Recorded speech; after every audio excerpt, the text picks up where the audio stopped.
নমস্কাৰ এই মুহূৰ্তত এটা ডাঙৰ খবৰ লৈ আহিছোঁ নগাঁৱত আজি দিনদুৰা কাৰ্যসূচীৰে মুখ্যমন্ত্ৰী ডক্টৰ হিমন্ত বিশ্ব শৰ্মা গৈ উপস্থিত হৈছিল আৰু নগাঁৱত মুখ্যমন্ত্ৰীয়ে জনসভা সম্বোধন কৰি থাকোঁতে আজানৰ সময় হৈছিল আৰু আজানৰ শব্দ শুনি মুখ্যমন্ত্ৰী আজি সন্মান জনাই বন্ধ ৰাখিলে নিজৰ ভাষণ এই মুহূৰ্তত এটা ডাঙৰ খবৰ লৈ অহাৰ চেষ্টা কৰিছোঁ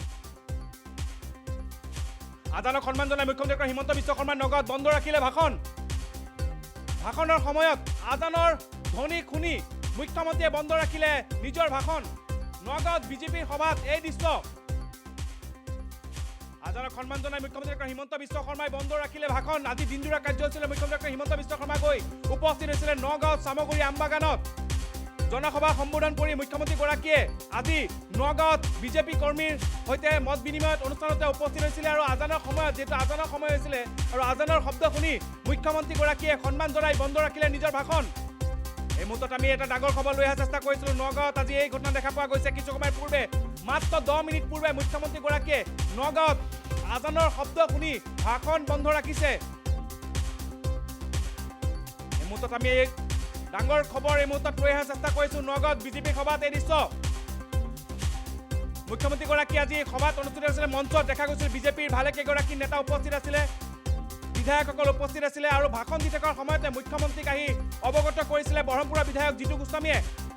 গোস্বামীয়ে মুখ্যমন্ত্ৰীক কৈছিল যে আজান দি আছে আৰু ভাষণ বন্ধ ৰাখিব লাগে জিতু গোস্বামীয়ে মুখ্যমন্ত্ৰীক এই কথা অৱগত কৰাৰ লগে লগে মুখ্যমন্ত্ৰীয়ে নিজৰ ভাষণ বন্ধ ৰাখিলে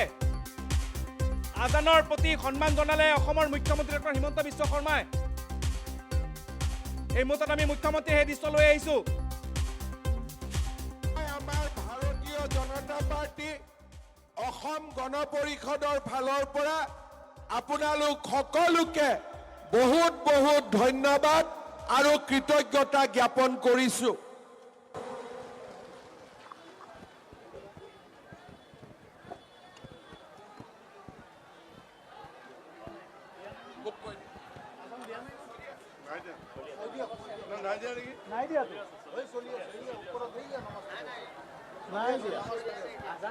আজান দিয়া নাই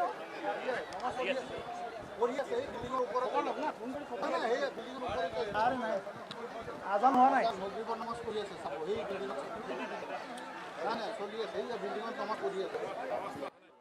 মই ক'ব পাৰোঁ না ক'ব পাৰোঁনে নোৱাৰোঁ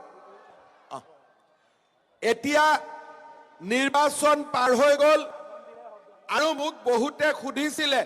আমাৰ ভাৰতীয় জনতা পাৰ্টি অসম গণ পৰিষদৰ ফালৰ পৰা আপোনালোক সকলোকে বহুত বহুত ধন্যবাদ আৰু কৃতজ্ঞতা জ্ঞাপন কৰিছোঁ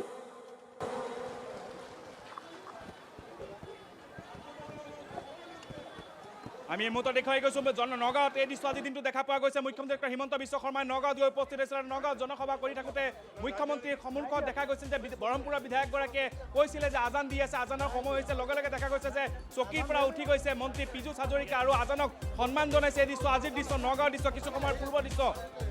আমি পুনৰ মুখ্যমন্ত্ৰীগৰাকীয়ে এই বিশেষ সময়ৰ দৃশ্য আমি লৈ অহাৰ চেষ্টা কৰিম যে ব্ৰহ্মপুৰৰ বিধায়কগৰাকী উঠি আহিছিলে আৰু উপস্থিত থকা সংখ্যালঘু ৰাইজক মুখ্যমন্ত্ৰীগৰাকীয়ে সুধিছিলে যে আমি ভাষণ দিব পাৰোঁনে এতিয়া ৰাইজে যেতিয়া কৈছে যে আপোনাৰ এতিয়া ভাষণ ৰাখিব পাৰিব লগে লগে মুখ্যমন্ত্ৰীগৰাকীয়ে বিজেপি নেতৃত্ব বা যিসকল উপস্থিত আছিলে তেওঁলোকৰ লগত কথা পাতি মুখ্যমন্ত্ৰীগৰাকীয়ে পুনৰ নিজৰ বক্তব্য ৰখা আৰম্ভ কৰিছে পুনৰ এবাৰ এই দৃশ্য লৈ আহিছোঁ নগাঁৱৰ অসম গণ পৰিষদৰ ফালৰ পৰাই আমাৰ ভাৰতীয় জনতা পাৰ্টি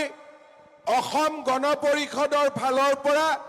আপোনালোক সকলোকে বহুত বহুত ধন্যবাদ আৰু কৃতজ্ঞতা জ্ঞাপন কৰিছোঁ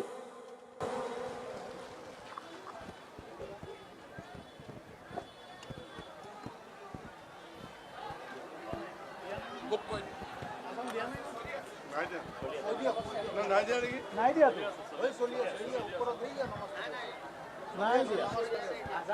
আজান দিয়া নাই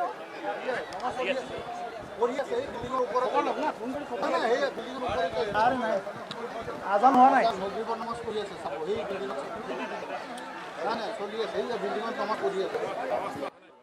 মই ক'ব পাৰোঁ না ক'ব পাৰোঁনে নোৱাৰোঁ এতিয়া নিৰ্বাচন পাৰ হৈ গ'ল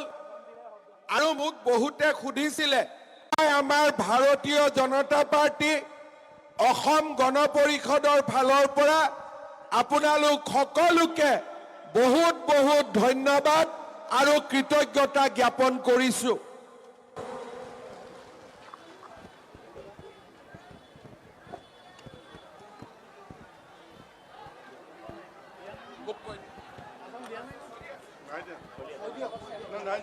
নাই দিয়া তো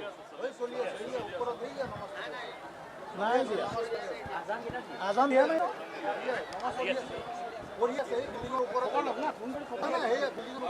আৰে নাই আজান হোৱা নাই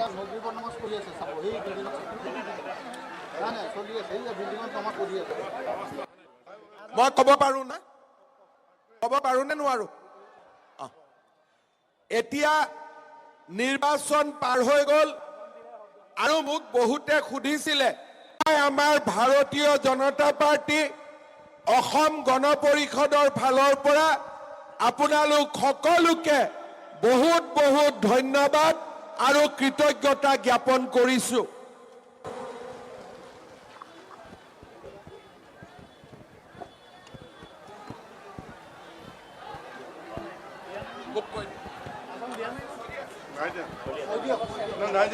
নাই দিয়া তো নাই দিয়া আজান দিয়া নাই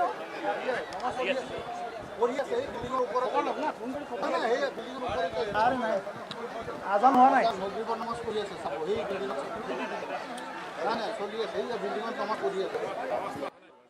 মই ক'ব পাৰোঁ না?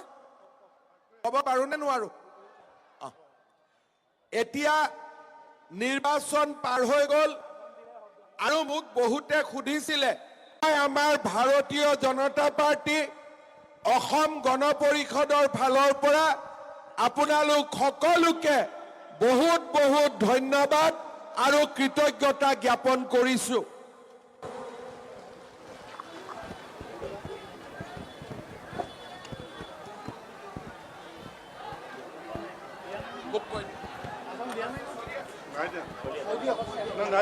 নাই দিয়া তো নাই দিয়া আজান দিয়া নাই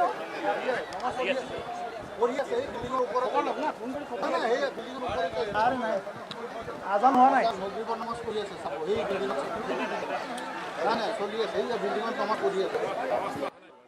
মই ক'ব পাৰোঁ না? ক'ব পাৰোঁ নে নোৱাৰোঁ? এতিয়া নিৰ্বাচন পাৰ হৈ গ'ল আৰু মোক বহুতে সুধিছিলে আমাৰ ভাৰতীয় জনতা পাৰ্টি অসম গণ পৰিষদৰ ফালৰ পৰা আপোনালোক সকলোকে বহুত বহুত ধন্যবাদ আৰু কৃতজ্ঞতা জ্ঞাপন কৰিছোঁ।